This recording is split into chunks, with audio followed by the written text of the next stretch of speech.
வணக்கம் அன்பு நண்பர்களே, இன்றைய கேள்வி கண்டவல் நிகழ்ச்சிக்கு உங்கள் அனைவரும் அன்போடு வரவேற்கிறோம். ஒரு பக்கம் மிக துரிதகதியில் மிக பரபரப்பாக ஆர்கே நகர் சட்டமன்ற இடைத்தேர்தல் நடந்து கொண்டிருக்க, மறுபுறம் திடீரென மாநிலத்தில் பல்வேறு பகுதியில் நடந்த வருமான வரித்துறை சோதனை ஒரு மிகப்பெரிய அதிர்வலைகளை ஏற்படுத்தியிருக்கு. குறிப்பாக ஒரு சிட்டிங் மினிஸ்டர் என்று சொல்வார்களே, ஒரு தற்போது பொறுப்பில் இருக்கக்கூடிய அமைச்சர் திரு விஜயபாஸ்கருக்கு தொடர்புடைய கிட்டத்தட்ட 30க்கும் மேற்பட்ட இடங்களில் வருமான வரித்துறை இன்று அதிகாலையிலிருந்து கடுமையான சோதனை நடத்தி கொண்டிருந்தது. இது ஒரு மிகப்பெரிய அரசியல் பரபரப்பை ஏற்படுத்தியிருக்கிறது. முழுக்க அரசியல் பழிவாங்கும் நடவடிக்கை என்று திட்டவட்டமாக திரு சரத்குமார் அவர்களும் திரு விஜயபாஸ்கர் அவர்களும் தெரிவித்திருக்கிறார்கள். உண்மையிலேயே அப்படிதான் நடக்கிறதா? இந்த ரெய்டுக்கான பின்னணி என்ன? இடைத்தேர்தலில் பாஜக என்ன வியூகம் வகுத்திருக்கிறது என்பது கூட பல்வேறு விஷயங்கள் இருக்கின்றன. வாருங்கள், இன்றைய கேள்வி நிகழ்ச்சியில் தமிழக பாஜகவுடைய மாநில தலைவர் டாக்டர் தமிழிசை சவுந்தரராஜன் நம்மோடு இருக்கிறார். அவரிடம் கேட்பது நிறைய இருக்கின்றன, கேட்கலாம். வணக்கம்மா. சந்தோஷமா? ரொம்ப சந்தோஷம். நீங்கள் எந்தெந்த விதமாலாம் அழுத்தம் கொடுக்கும்னு நினச்சிங்களோ அந்தந்த விதமான அழுத்தங்கள்லாம் தொடர்ந்து கொண்டே இருக்கிறது அப்படிங்கிறது அதிமுகவுடைய குற்றச்சாட்டாக இருக்கிறது. இல்லை, சந்தோஷம்னு ஏன் சொன்னேன்னா, கருப்பு பணம் வைத்திருப்பவர்களும் மக்களின் வரிப்பணத்தை சுருட்டி வைத்திருப்பவர்களும் கணக்கில்லாத பணம் வைத்திருப்பவர்களும் நிச்சயமாக கண்டுபிடிக்கப்பட வேண்டியவர்கள். அதற்கான ஒரு நடவடிக்கை தமிழகம் மட்டுமல்ல, பாரத தேசம் முழுவதும் நடைபெற்று வருகிறது என்ற வகையில் எனக்கு மகிழ்ச்சி. ஏனென்றால் இத்தகைய நடவடிக்கைகள் இருந்தால்தான் தேர்தலே நேர்மையாக நடைபெற முடியும் என்ற ஒரு சூழ்நிலை இன்று தமிழகத்தில் வந்திருக்கிறது. ஆக இப்படிப்பட்ட நடவடிக்கைகள் மரியாதைக்குரிய மோடி அவர்கள் 500,000 செயலிழக்க செய்த பின்பும் ஊழலை ஒழிக்க முடியாத ஒரு மாநிலமாக எந்த மாநிலம் இருக்கிறது என்றால் அது தமிழகம் இருக்கிறது என்பது நமக்கு சற்று தலைகுனிவைத்தான் ஏற்படுத்தி தருகிறது. அப்படி நீங்கள் ஊழல் ஒழிக்கிறது, கருப்பணத்தை ஒழிக்கிறது தான் அப்படின்னு சொன்னால், ஊழலும் கருப்பு பணமும் முறைகேடான பணமும் அதிமுகவில் அதுவும் அம்மா அணியை சேர்ந்தவங்கள்ட்ட மட்டும்தான் இருக்குதா? மற்ற அத்தனை கட்சிகளும் மற்ற அத்தனை வேட்பாளர்களும் மற்ற அத்தனை பிரமுகர்களும் பரிசுத்தமாக இருக்கிறாங்களா? அது அப்படி சொல்லலை. அதாவது ஒருத்தரை மட்டும் மையப்படுத்தி இந்த சோதனை நடத்தப்படும் போது உங்களுடைய உள்நோக்கம் அப்படிங்கிற விமர்சனம் சரியாக தான் இருக்கும். நான் என்ன கேட்குறேன், சேகர் ரெட்டி கைதானார்ல, இன்னைக்கு ஜாமீன் மறுக்கப்பட்டிருக்கிறது. விடுதலை ஆனார்கள், திருப்பி கைதானார்கள். அவர் யாரோடு இணக்கமாக இருந்தவர் என்பது எல்லாருக்குமே தெரியும். யாரோடு இணக்கமாக இருந்தவர்னு நீங்க மறைபொருளா சொல்றீங்களோ அவங்க வீட்டுல எதுவும் நடக்கலையே? இல்லையே. அதாவது யாரோட இணக்கமாக இருந்தா நீங்க யார் பொறுப்பு சொல்றீங்க? இல்ல, பன்னீர்செல்வம் அவர்களோடு இணக்கமாக இருந்தவர்கள் என்பதை அனைவருமே எழுதுகிறார்கள், பேசுகிறார்கள் எல்லாம். டாக்டர் சவுந்தரராஜன் மேல ஒரு சந்தேகம் வருது, ஒரு விசாரணை வருது அப்படின்னா உடனடியாக டாக்டர் தமிழிசையும் தொடர்புபடுத்தி சொல்லுவாங்க. ஏன்னா உங்களுடைய கணவர் அவர். அப்போ அவரை பத்தி ஏதாவது சொன்னாங்கன்னா உடனே உங்களை சேர்ப்பாங்க. அப்படிதான் இயல்பு. நீங்கள் சொன்னது போல டாக்டர் திரு சேகர் ரெட்டியும் திரு பன்னீர்செல்வமும் இணக்கமானவர்கள் உங்களுடைய கருத்தா இருக்குமானா அடுத்த பார்வை இயல்பா பன்னீர்செல்வம் அவர்கள் மேலதான் படிஞ்சிருக்கணும். மாறா இந்த பக்கம் திரு விஜயபாஸ்கர் மேல படிக்கல. நான் அதை சொல்லல. அதாவது பன்னீர்செல்வத்தையும் அவரை சார்ந்தவர்களை மட்டுமே நான் சொல்லல. நீங்க இந்த அணியை சார்ந்தவர்கள் மீது மட்டுமே இந்த சோதனை கணைகள் பாய்கிறது ஏன் என்று கேட்டதற்கு இல்லை, அவர்களை சார்ந்தவர்கள் என்று பலராலும் யூகிக்கப்படக்கூடிய ரெட்டி அவர்கள் வீட்டிலும் பரிசோதனை நடந்திருக்கிறது. ஆக சந்தேகங்கள் யார் பேரிலெல்லாம் வருகிறதோ அவர்கள் பேரில் நடந்திருக்கிறது என்பதுதான் உண்மையே தவிர இந்த அணி அந்த அணி என்பது இல்லை என்பதை சொல்வதற்காகத்தான் அதை சொன்னேன். இந்த நேரம், இந்த சோதனை வருமான வரித்துறை சோதனை நடத்தப்பட்ட நேரம் உங்களுடைய நோக்கத்தை, மத்திய அரசுடைய நோக்கத்தை, வருமான வரித்துறையுடைய நோக்கத்தை சந்தேகிக்கும்படி ஆகாதா? நிச்சயமாக இல்லை. ஏனென்றால் இன்றைய காலகட்டத்தில் வருமான வரித்துறை இன்றுதான் பரிசோதனை நடத்தணும்னு கிடையாது. அவர்கள் ஒரு வாரத்திற்கு முன்னாலோ 15 நாட்களுக்கு முன்னாலோ தங்களது சோதனைகளையும் கண்காணிப்பு வளையத்தையும் அவர்கள் ஏற்படுத்தி இருக்கலாம். அவர்கள் சோதனை செய்யும் காலம் இடைத்தேர்தலின் காலமாக இருக்கிறதே தவிர இடைத்தேர்தலின் காலமாக இருப்பதனால் சோதனை காலம் அதுவாக இருக்கிறது என்று ஒப்புக்கொள்ள முடியாது. உங்களுக்கு தெரியும் இந்த மாதிரி சோதனை நடத்தலாமா வேண்டாமா அப்படிங்கிறது மத்திய அரசு வரைக்கும் போய் மேலிடத்து வரைக்கும் முடிவு பண்ணி சொல்லியிருப்பாங்க. அதுக்கப்புறம் ஆனால் ஒரு டிப், ஒரு புள்ளி தமிழ்நாட்டில் தான் கிடைச்சிருக்க முடியும். இந்த மாதிரி டிரான்சாக்ஷன் நடந்திருக்கு, இந்த மாதிரி பணம் இருக்கலாம்னு சொல்லி இங்கேருந்து கிடைச்சிருக்க முடியும். அப்போ இந்த மாதிரி ஒரு பேசுகிறாங்க அப்படின்னா இது தேர்தல் காலம், இதுக்கு வேறு மாதிரியான விமர்சனங்கள் வைக்கப்படலாம். ஒரு 4 நாள் பொறுத்திருக்கலாம். ஏப்ரல் 12 மேலே பண்ணா யாரும் பொறுப்பு இல்லை அப்படிங்கிற மாதிரி விஷயங்கள்லாம் ஆலோசிக்கப்படவே இல்லையே. அதாவது ஏன் தெரிந்த பின்பு குற்றவாளிகள், குற்றம் சாட்டப்பட்டவர்கள் அவர்கள் பதுக்கி வைத்திருக்கிறார்களா என்று தெரிந்த பின்பு ஏன் விடுவிக்கணும்? அதுதான் அரசியல். தேர்தல் நடக்குது, விட்டு பிடிப்போம் அப்படின்னு அரசியல். இன்னும் சொல்ல போனா அவர்களுக்கு இன்னும் அதிகமாக பணப்புழக்கம் அதிகமாக தாங்கள் சந்தேகப்பட்டது உறுதி செய்யப்படுகிறது என்று, அதுவும் இந்த தேர்தலின் காலத்தில் அவர்கள் செலவு செய்யும் பணம் அவர்கள் சந்தேகப்பட்டதற்கும் ஈடு கொடுக்கும் வகையில் இருக்கும் பொழுது சோதனைகளை ஏன் விரைவுபடுத்தியிருக்க முடியாது, ஏன் விரிவுபடுத்தியிருக்க முடியாது? நாம பேசி கொண்டிருக்கக்கூடிய இந்த வினாடி வரை திரு சரத்குமாருடைய இல்லத்திலிருந்தோ திரு விஜயபாஸ்கருடைய இல்லத்திலிருந்தோ ஒரு பைசா கூட பறிமுதல் செய்யப்படவில்லை. அது நமக்கு எப்படி தெரியும்? இல்ல, விஜயபாஸ்கர் என்னால உத்தரவாதமா சொல்ல முடியும். அவர்களே வெளியே வந்து சொன்னார்கள். அதாவது இது வரைக்கும் வந்து மற்ற இடங்கள்ல இருந்து 2-3 கோடி ரூபாய் வரைக்கும் பறிமுதல் செய்யப்பட்டிருந்தாலும் நான் சொன்னது போல திரு சரத்குமார் திரு விஜயபாஸ்கருடைய இல்லத்திலிருந்து ஒரு பைசா கூட பறிமுதல் செய்யப்படல. அவர்கள் 2 பேருமே சொன்ன விஷயம் இதுவரைக்கும் வருமான வரித்துறை எந்த தகவலும் இல்லை. அதாவது வருமான வரித்துறை பைசா தான் பறிமுதல் செய்யணும்னு இல்லை. நீங்க தான் சொன்னீங்க குற்றவாளிகள் குற்றம் சாட்டப்பட்டவர்கள் எங்க பதுக்கி வச்சிருக்காங்க, எங்க டிரான்சாக்ஷன் நடந்து தெரிஞ்ச உடனே நாங்க வந்து ரைடு போறோம். பதுக்கி வைக்கிறதுன்றது பணமா மட்டுமே இப்ப விஞ்ஞான பூர்வமாக நடக்குதுப்பா எல்லாம். இன்னும் சொல்ல போனா ஆர்கே நகர்ல நம்ம இருக்கோம். பயனாளிகளுக்கு சென்று பணம் சேர்ந்து விட்டது. எப்படி சேர்ந்தது? அரு இல்லை உரு இல்லைன்னு இறைவனை தான் நம்ம சொல்லி கொண்டிருந்தோம். ஆர்கே நகர்ல பணத்துக்கு அப்படி இருக்கு. ஆக வருமான வரி சோதனை உடனே எல்லாரும் இப்ப தவறு செய்தவர்கள் எல்லாம் கட்டி கட்டியா உள்ள வச்சுட்டு தான் பண்றாங்களா? இல்ல, ரெட்டி அப்படிதான் வச்சிருந்தாங்க. அது ஒரு வகை. பெட்டியும் பறிமுதல் பண்ணா கட்டியும் பறிமுதல் சொன்னீங்க. அது ஒரு வகை. அது ஒரு வகையான பதுக்கல். இன்னொரு வகையான பதுக்கல் பத்திரமாகவோ தொடர்பு ரீதியாகவோ வேறு விதமாகவோ ஆவணங்கள் கைப்பற்றப்பட்டிருக்கலாம். நான் என்ன கேட்கிறேன், வருமான வரி சோதனை திடீர்னு 19 ரூபாய் சரத்குமார் வீட்டுக்கு போனன்னு ஏன் போறாங்க? அவர்கள் ஆதாரப்பூர்வமாக சில ஆதாரப்பூர்வமாக திரு சரத்குமார் வந்து சொல்றாரு, எங்கள்கிட்ட வந்து எல்லாமே பேசினாங்க வச்சாங்க, அவங்க லாக்கரை போய் பார்த்தாங்க, ரேடன் டிவி ஆஃபீஸை போய் பார்த்தாங்க, ஒன்றுமே பறிமுதல் பண்ண முடியலங்கிற அவங்களுக்கு தெரிஞ்சிச்சு, முடிஞ்சு அவங்க தான் எனக்கு கொடுத்து போனால் பரவாயில்லன்னு சொல்கிறார். அவர் அப்படிதான் அவங்க சொல்லுவார். வருங்காலத்தில் வருமான வரித்துறை எந்த வகையில் எந்த அடிப்படையில் சோதனை செய்தார்கள், எந்த அடிப்படையில் எதை கைப்பற்றினார்கள் என்பதெல்லாம் பின்னால தான் தெரிய வரும். ஆக உள்நோக்கம் கொண்டது என்றும் அங்கே கலாட்டா செய்வதும் இன்னொன்று எங்களை மட்டுமே வெளியே விடாமல் தடுக்கிறார்கள் என்று சொல்வதெல்லாம் அவரை போன்றவர்கள் அனைவருக்குமே தெரியும், விஜயபாஸ்கருக்கும் தெரியும். வருமான வரித்துறை அதிகாரிகள் சோதனை என்றால் எப்படி நடக்கும்னு யாரையும் வெளியிட மாட்டாங்க. குழந்தைய கூடவா? ஒரு 1ஆம் கிளாஸ் படிக்கிற குழந்தை, 5 வயது குழந்தை பள்ளிக்கூடம் போகணும்னு சொல்றாங்க. அதற்கு தடை என்று சொன்னால் புரியல. மருத்துவர் எனக்கு உடம்பு முடியலங்க, மருத்துவரை அழைச்சி என் வீட்டுக்கு வர சொல்லுங்கன்னா அனுமதிக்க மாட்டோம், எங்க டாக்டர் கூட்டுறோம். இது எனக்கு புரியவே இல்லையே. புரியல. நீங்க வருமான வரித்துறை சோதனை நடத்துகின்ற எல்லா இடங்களிலும் அவர்கள் வழிமுறைகளை நீங்கள் பரிசோதித்து பாருங்கள், தெரிந்து பாருங்கள். இது அவங்களோட வழிமுறை. சம்பந்தப்பட்ட போனை வந்து வாங்கி வச்சிருவாங்க. உறவினர்கள், நண்பர்கள், அங்க உள்ள இருக்கிறவர்கள், உதவியாளர்கள் வெளியில போக வேண்டாம், உள்ள வர முடியாது. முத நாள் வெளியில இருந்தா வெளியில இருந்தது ஒன்றும் பிரச்சனை இல்லை. I understand. லாயரை விட வேண்டாம், ஆடிட்டரை விட வேண்டாம், பட் ஒரு குழந்தைய விட மாட்டேன், ஒரு டாக்டர் விட மாட்டேன். அதாவது இதெல்லாம் நாம வெளியே அந்த இன்டென்ஷன் தான். எனக்கு இன்டென்ஷன் கிடையாது. அது வந்து வருமான வரித்துறையின் இயல்பான நடைமுறைகளை வேண்டும் என்றே பெரிதிப்படுத்தி வெளியே சொல்லப்படுகிறது. இதுக்கு ஒரு அரசியல் காரணம் சொல்லணும், அதை மத்திய அரசோடு அதை இணைக்கணும், மத்திய அரசுக்கு உள்நோக்கு இருக்குன்னு என்று வெளிப்படையாக சொல்ல வைக்க வேண்டும். இந்த குற்றச்சாட்டில் உள்நோக்கு இருக்கிறது நான் சொல்றேன். ஆக நீங்க சொன்னீங்க ஒரு 10-15 நாள் முன்னாடியே இவங்களுக்குலாம் துப்பு கிடைச்சு அதன் மூலமா வந்து நடக்கக்கூடிய சோதனை இது அப்படின்னு சொல்லி சொல்றீங்க. வாய்ப்பு இருக்கிறது. அப்படிதான் இயல்பா நடக்குங்கிறது நானும் புரிஞ்சுக்கிறேன். ஆனா திரு விஜயபாஸ்கர்கிட்ட வருமான வரித்துறை அதிகாரிகள் வந்து சரத்குமாருக்கு எவ்வளவு கொடுத்தீங்கன்னு கேட்டிருக்கிறாங்க. நேற்று மாலை, அதாவது 24 hours முன்னாடி அந்த சந்திப்பு நடக்குது. 24 மணி நேரம் கழித்து சரத்குமாருக்கு எவ்வளவு கொடுக்குறீங்கன்னா, இது வருமான வரி சோதனை. நீங்க சொல்ற மாதிரி ஒரு வேற ஏதோ டிப்பு கிடைச்ச மாதிரி இல்லை. இந்த கூட்டணி, இந்த பிரச்சாரம், இந்த இடைத்தேர்தல் இதை மையப்படுத்துற மாதிரி தான் என்ன கேட்கிறேன். வருமான வரித்துறை அதிகாரிகள் எதையுமே ஆதாரம் என்று கேட்க மாட்டார்கள். சரத்குமார் அவர்களுக்கும் விஜயபாஸ்கர் அவர்களுக்கும் ஏதாவது இணக்கமான ஒரு சூழ்நிலை இருக்கிறது என்று தகவல் அவர்களுக்கு கிடைத்ததனால் அந்த கேள்வியை கேட்டிருக்கலாம். 10 நாள் முன்னாடி வரைக்கும் திரு சரத்குமார் வந்து திரு ஓபிஎஸ் ஆதரிச்சிட்டு இருந்தார்.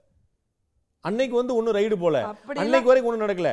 அவர் வந்து திரு பன்னீர்செல்வத்துடைய ஆதரவு நிலைப்பாடை மாற்றி திரு தினகரனுக்கு என்னுடைய ஆதரவுன்னு சொன்ன 24 மணி நேரத்துக்குள்ள அதுக்கும் இதுக்கும் சம்பந்தப்படுத்தி பார்ப்பது தவறு என்று நான் நினைக்கிறேன். இல்ல, அதாவது வருமான வரித்துறை கேட்டிருக்காங்க, இந்த வார்த்தையை கேட்டிருக்காங்க. அதுதான் சொல்றேன். ஒரு சில சரத்குமாருக்கு எவ்வளவு கொடுத்தீங்கன்னு கேட்டாங்க. நான் கேக்குறேன், என்னோட பில் புக்கு பாண்டியோட வீட்டில் இருக்க ஒரு வேலை எடுத்தீங்கன்னு வச்சுக்கோங்க, தமிழிசைக்கு உங்களுக்கு என்ன தொடர்பு கேட்க மாட்டாங்களா?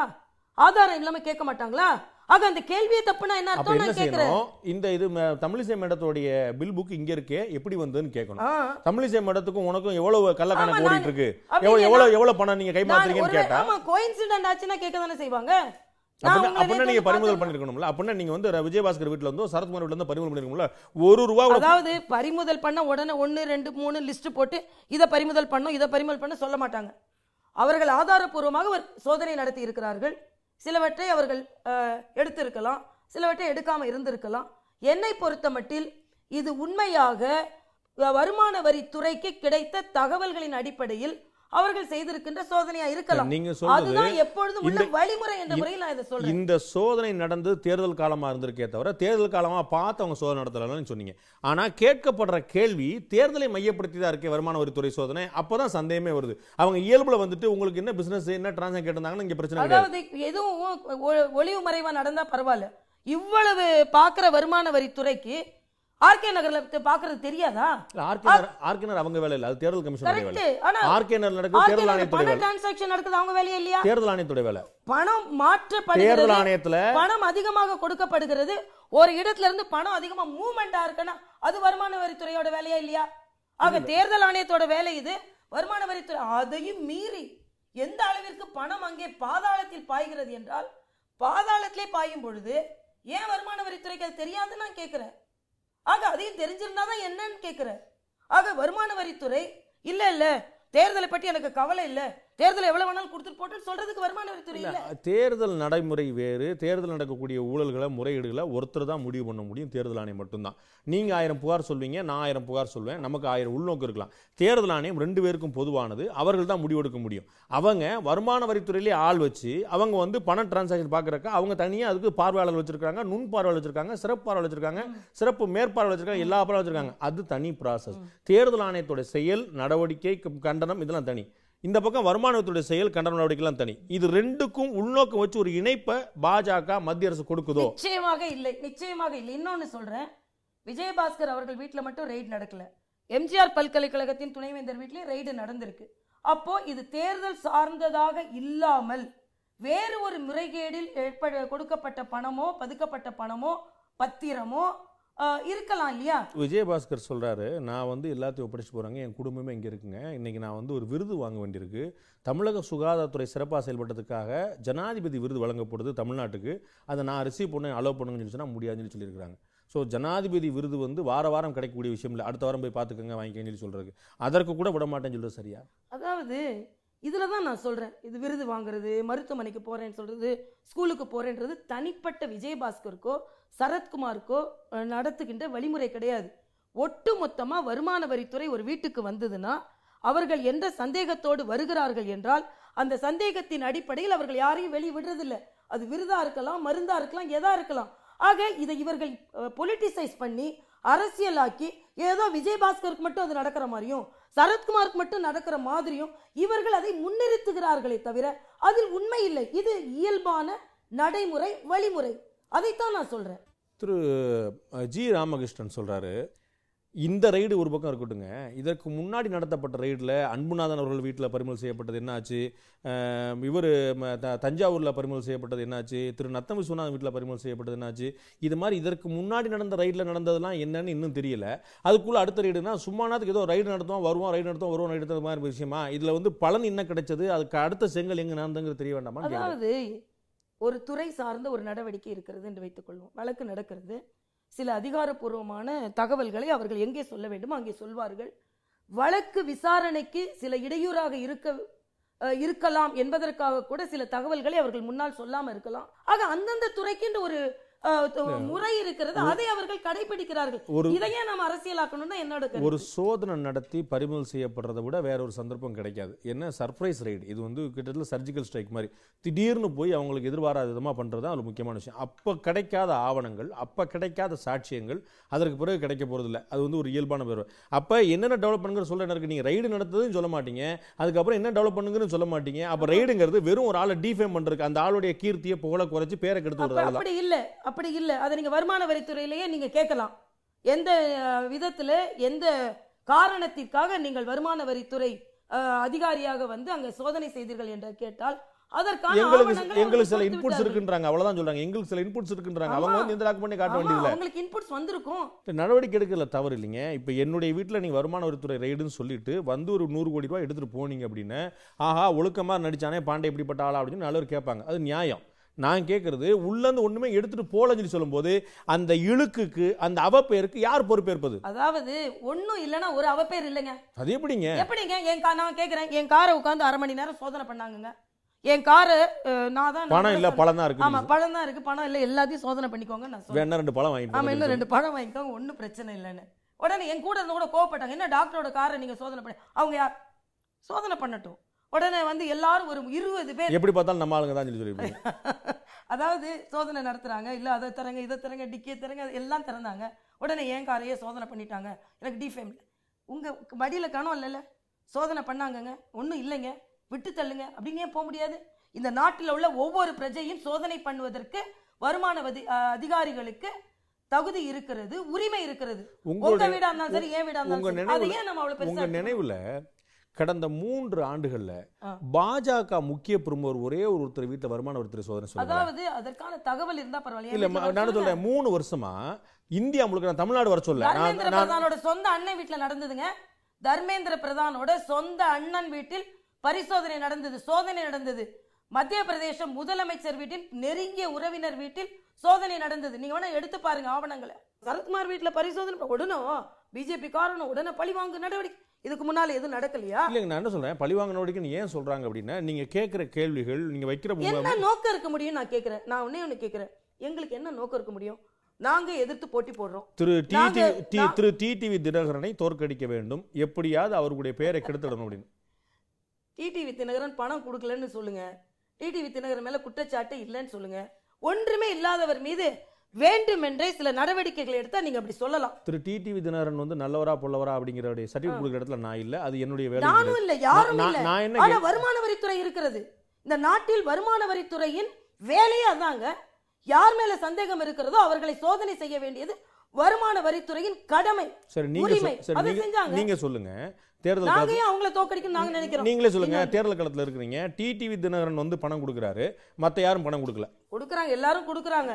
நீங்க தானே சொல்றீங்க எல்லாரும் பணம் கொடுக்குறாங்க. ஆர்கேனார்ல எத்தனை வீட்டுல ரெய்டு போச்சு, எத்தனை கட்சிக்கு ரெய்டு போச்சு? நான் என்ன சொல்றேன், திருமதி தமிழிசை ஒப்புக்கொள்கிறார், திரு டிடிவி தினகரன் மட்டுமல்ல மற்ற கட்சியினரும் கொடுக்கிறார்கள். ஆனால் ரைடு திரு டிடிவி தினகரன் தொடர்புடையவர் மட்டும் இல்ல. யார் டிடிவி தினகரன் இல்ல, தொடர்புடையவர் மட்டும். தொடர்புடையவர் அவங்க மட்டும் இல்ல, விஜயபாஸ்கர் நான் இருக்கு. அதனால தான் கீதா லட்சுமி சொன்னேன். இன்னும் நீங்க 35 இடத்துல ரைடு நடக்குது.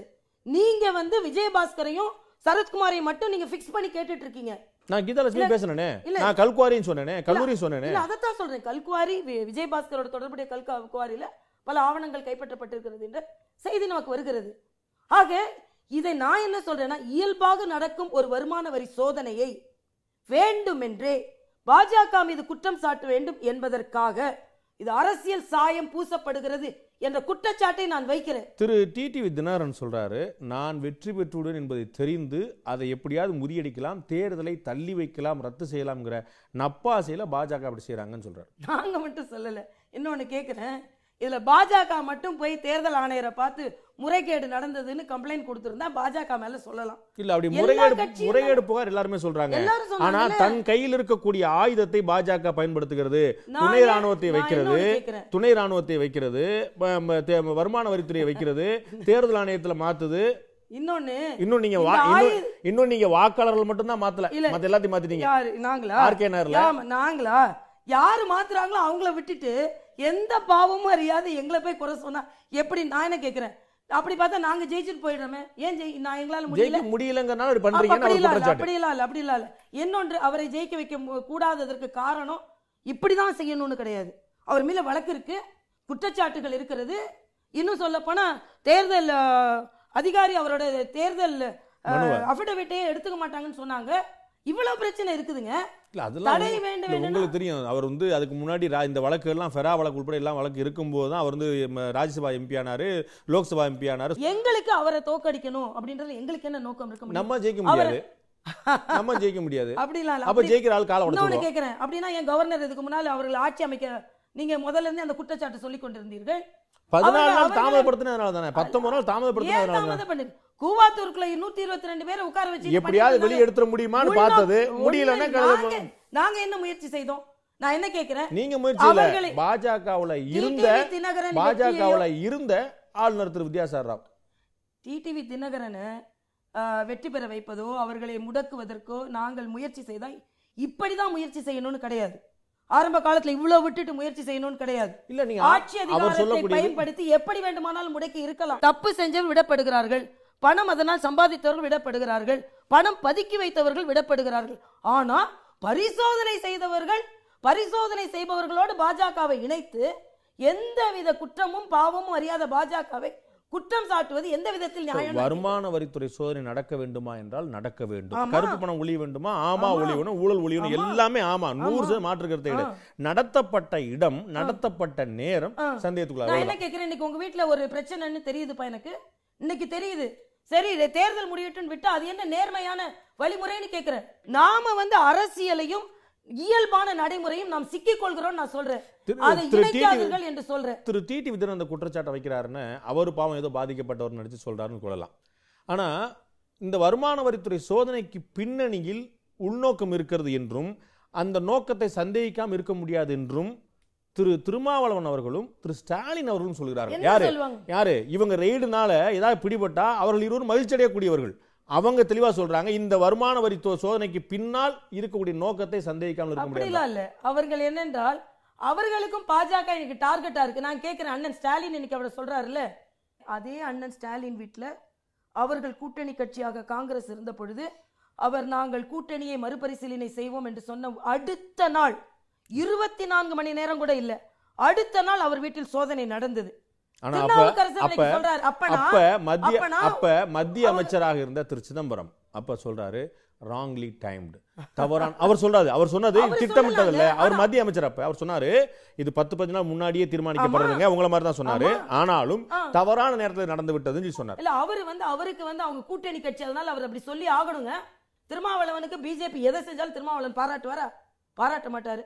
அதனால எல்லாவற்றையும் பிஜேபி மேல பிக்ஸ் பண்றது அவங்களோட பழக்கமாகவே இருந்து கொண்டு இருக்கிறது. உங்களுக்கு தெரியும், ஒரு சிட்டிங் அமைச்சர் மேல, ஒரு இருக்கக்கூடிய அமைச்சர் மேல ரெய்டு நடத்துறது அப்படின்னு சொல்லி சொன்னா மத்திய நிதியமைச்சர்கிட்ட கேட்காம இது நடந்திருக்காது.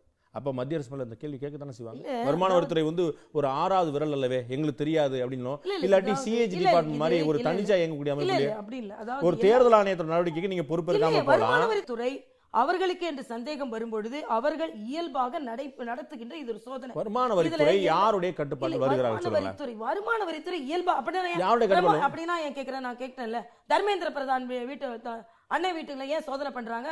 மத்திய பிரதேஷ் முதலமைச்சரோட நெருங்கிய உறவினர் வீட்டுல ஏன் சோதனை பண்றாங்க? தேர்தல் ஆணையம் ஒரு இண்டிபெண்டன்ட் பாடி, சிஏஜி டிபார்ட்மெண்ட் தணிக்கைத்துறை ஒரு இண்டிபெண்டன்ட் பாடி, விஜிலன்ஸ் கமிஷன் கூட ஒரு இண்டிபெண்டன்ட் பாடின்னு சொல்லிடலாம், ஆர்டிஐ கூட ஒரு இண்டிபெண்டன்ட் பாடின்னு சொல்லிடலாம். ஆனால் வருமான வரித்துறையும் சிபிஐயும் மத்திய அரசுடைய நேரடி கட்டுப்பாட்டில் இருக்கு. அவங்க உள்துறைத்துறைக்கும் இவங்க நிதித்துறைக்கும் கட்டுப்பட்டவங்கிறது ஊரறிஞ்ச விஷயம். சரி, தேர்தல் ஆணையம் தனிப்பட்ட ஒரு நிறுவனம் தானே, கட்டுப்பாடு இல்லாதது தானே அப்படின்னு நினைச்சுக்கிட்டு இருந்தோம். இப்பதான் நீங்க சொன்னீங்க இரட்டை இலை முடக்கப்பட்டதற்கு பாஜக காரணம் என்று குற்றம் சாட்டினாங்க. தேர்தல் ஆணையம் எந்த விதத்திலும் மத்திய அரசோடு இணக்கமானது கிடையாது. ஆனா அங்கே தேர்தல் ஆணையம் இப்ப நம்ம ஏற்கனவே மக்கள் மன்றத்தில் இது சொல்லப்பட்டது, ரெட்டலை முடக்கப்படும் யாரும் சிந்திக்காத போது அதை சொன்னது தமிழிசை அவர்கள். நீங்க ரெட்டலை முடக்கப்பட போது சொன்னீங்க. அப்ப இவ்வளவு முன்னாடி சொல்ல முடியுது அப்படின்னா எப்படி இருக்கும்? தமிழிசை ஏன் முன்னால சொல்ல முடியுதுன்னா 89ல மாணங்கியா இருக்கும் பொழுது தமிழக அரசியல் சூழ்நிலையை பார்த்தது. நான் ஏற்கனவே சொன்னேன், இதுக்கு அரசியல் சூழ்நிலையோ ஆட்சியோ தேவையில்ல, அரிச்சுவடி தெரிஞ்சா போதும். 89ல 2 பேரும் பிரிஞ்சாங்க, முடக்கப்பட்டது. அதே மாதிரி ஒரு சூழ்நிலை இப்ப வந்திருக்கிறது என்று அரசியல் கொஞ்சம் தெரிஞ்சதுனால நான் சொன்னேன். ஆனா எதற்கு எடுத்தாலும் இரட்டையில முடக்கப்பட்டதா பாஜக தான் காரணம். அதிமுக 2ஆ உடைஞ்சுதா உடனே பாஜக தான் காரணம். பன்னீர்செல்வத்துக்கு உடனே பாதுகாப்பு கொடுக்குறாங்களா உடனே பாஜக தான் காரணம். இது என்னங்க இது? என்னொன்னு நான் கேட்கிறேன், பன்னீர்செல்வத்துக்கு உதவி செஞ்சு நாங்க என்னங்க பண்ண போறோம்? நாங்க ஏங்க கங்கையமரனை ரோடா இழுத்துட்டு போய் நாங்க ஓட்டு கேட்டுட்டு தெரியுறோம்?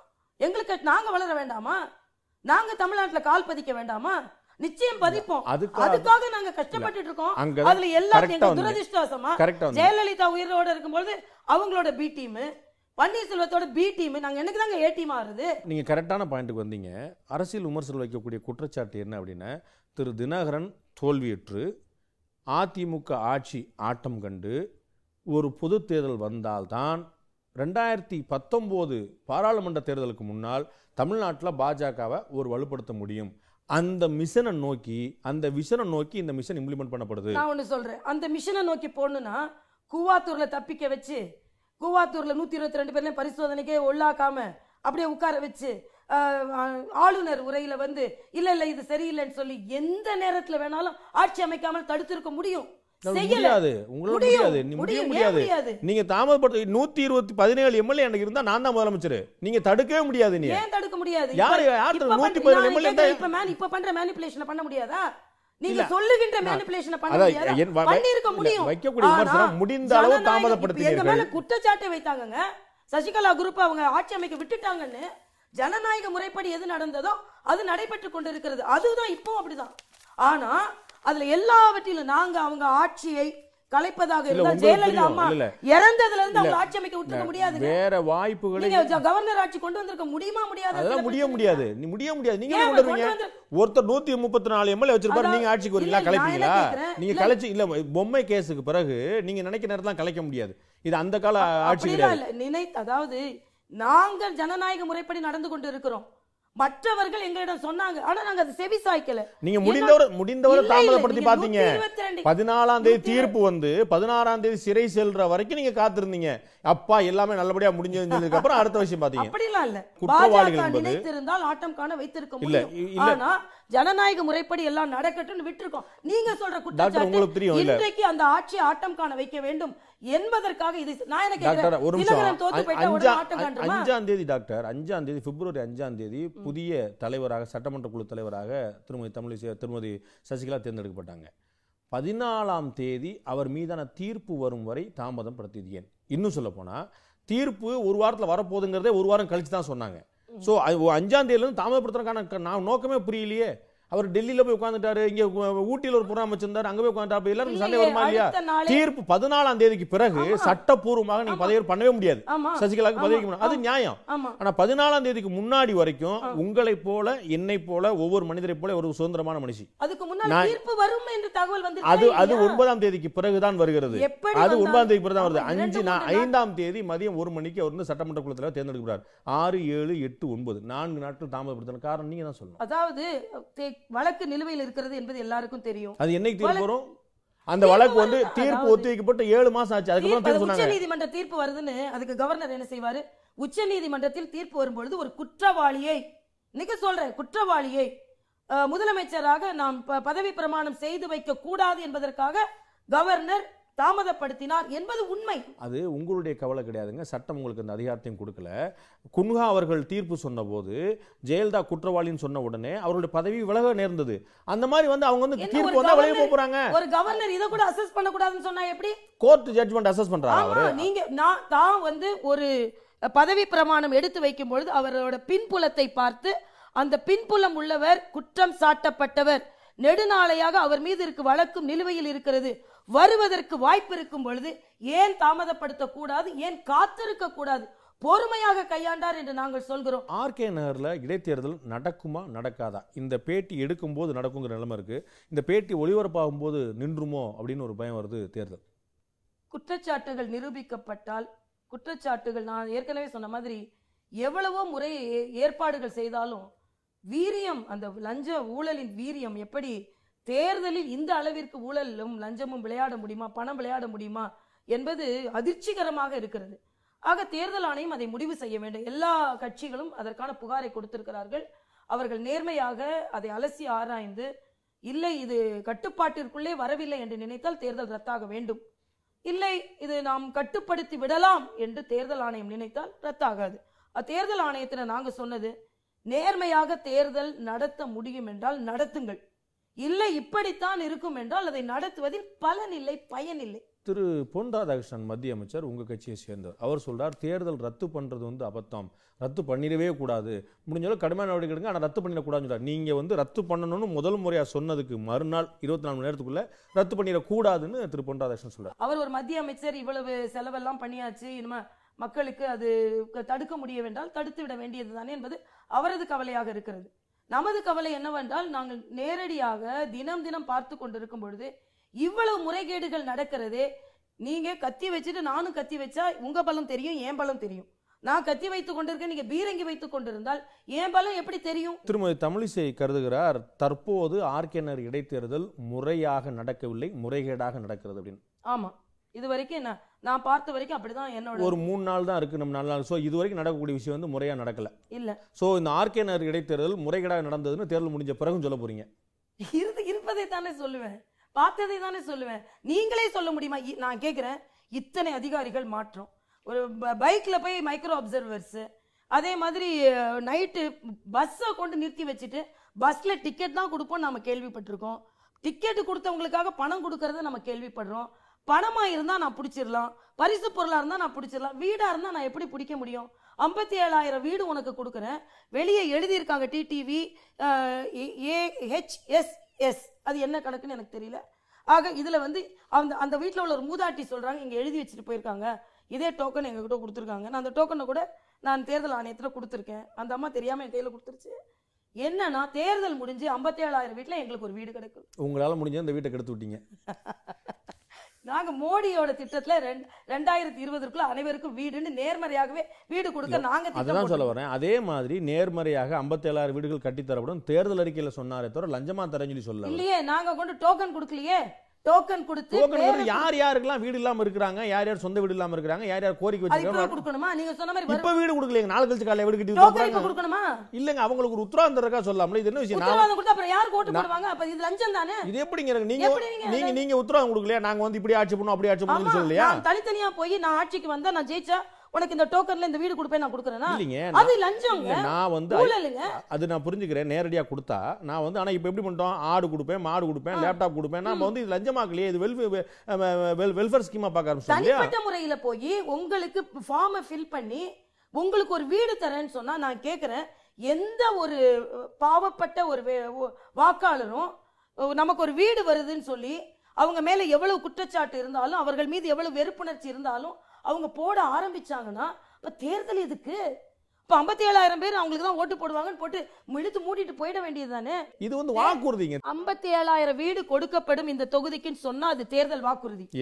தனித்தனியா ஒரு டோக்கனை கொடுத்து நீ எனக்கு ஓட்டு போட்டா இந்த அரசாங்க வீட்டுல நான் சொல்ல முடியாதுங்க, அதை மற்றவங்க சொல்ல முடியாது, மாநிலத்துல ஆளும் கட்சி சொல்லலாம். அப்ப ஆளும் கட்சி இப்படி மேனிபுலேட் பண்ணா அப்புறம் மத்த வேட்பாளர்கள் எதுக்கு நிக்கணும்? எதுக்கு நிக்கணும்? 57,000 வீடு அவங்க தான் கொடுக்க முடியும். ஆக இது தவறுன்னு சொல்றேன்.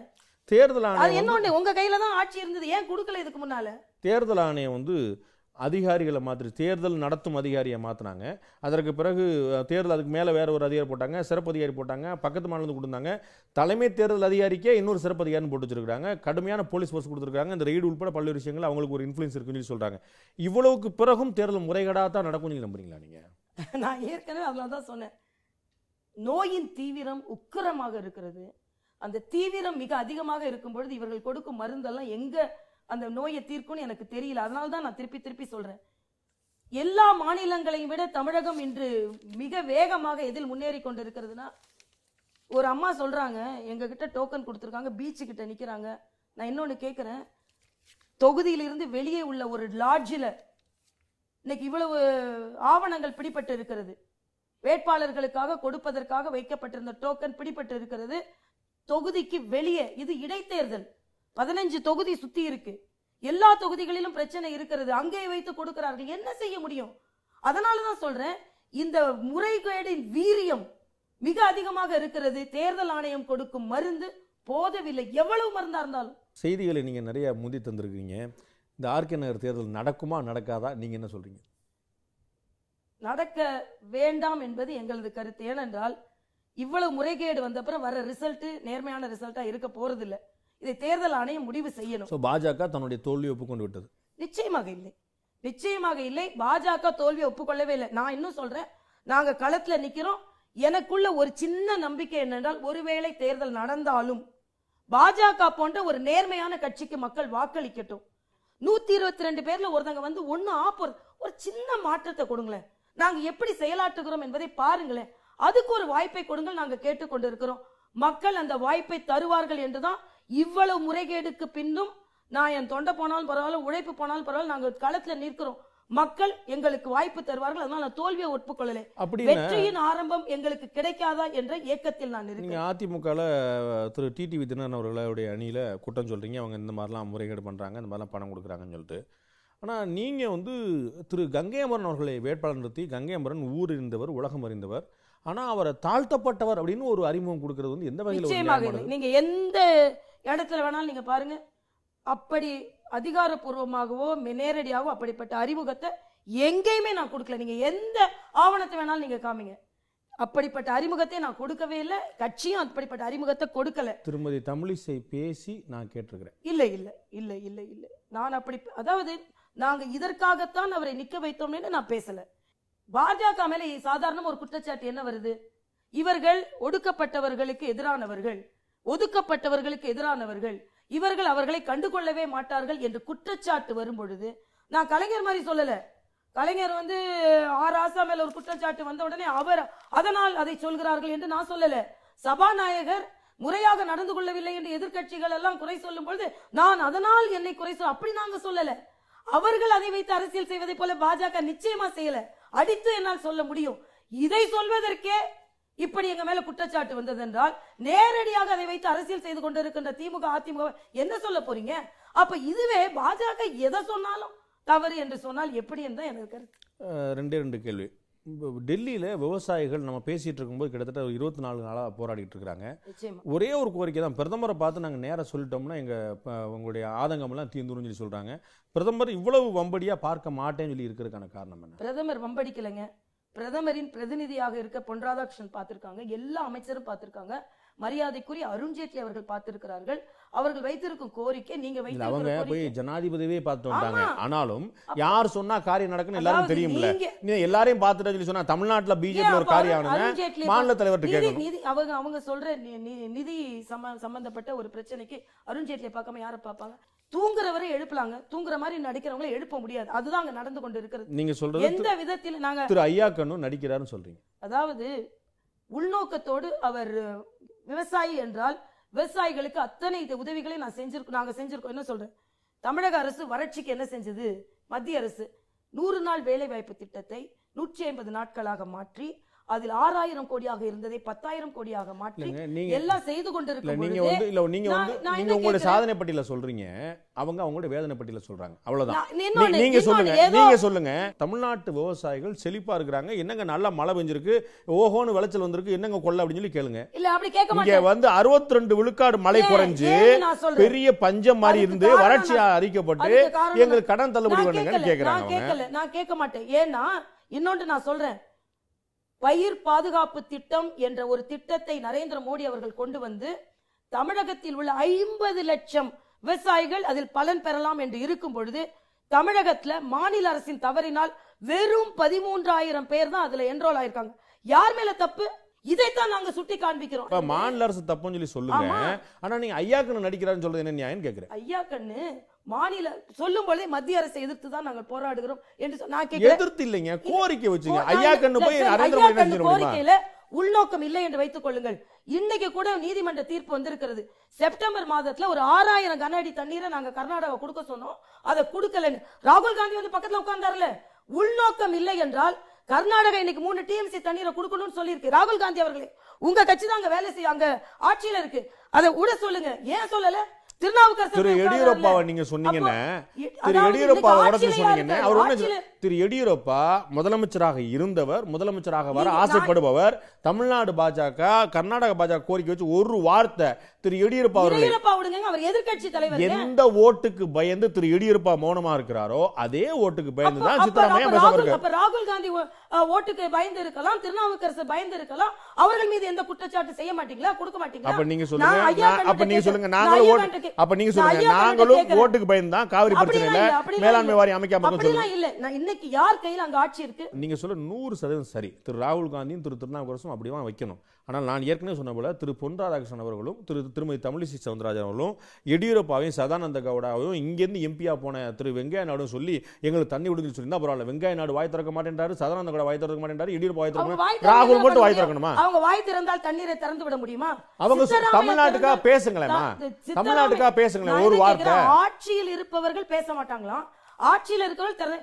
இதுதான் நான் சொல்றேன். பாஜக என்ன செய்யுதுன்னு அவர்கள் அரசியல் செய்கிறார்கள், நீங்களும் அரசியல் செய்ய. அவ்வளவுதான். எதிர்க்கட்சியாக இருக்கும் பொழுது அவர்கள் அதை செய்ய வேண்டிய அவசியம் இல்ல. காங்கிரஸ் கட்சி எதிர்க்கட்சியாக இருக்கும் பொழுது அவர்கள் அந்த குரல் கொடுக்க வேண்டிய அவசியம். காங்கிரஸ் கட்சி செய்திருக்க வேண்டும் என்றும் செய்யல என்றும் நானும் சொல்கிறேன்.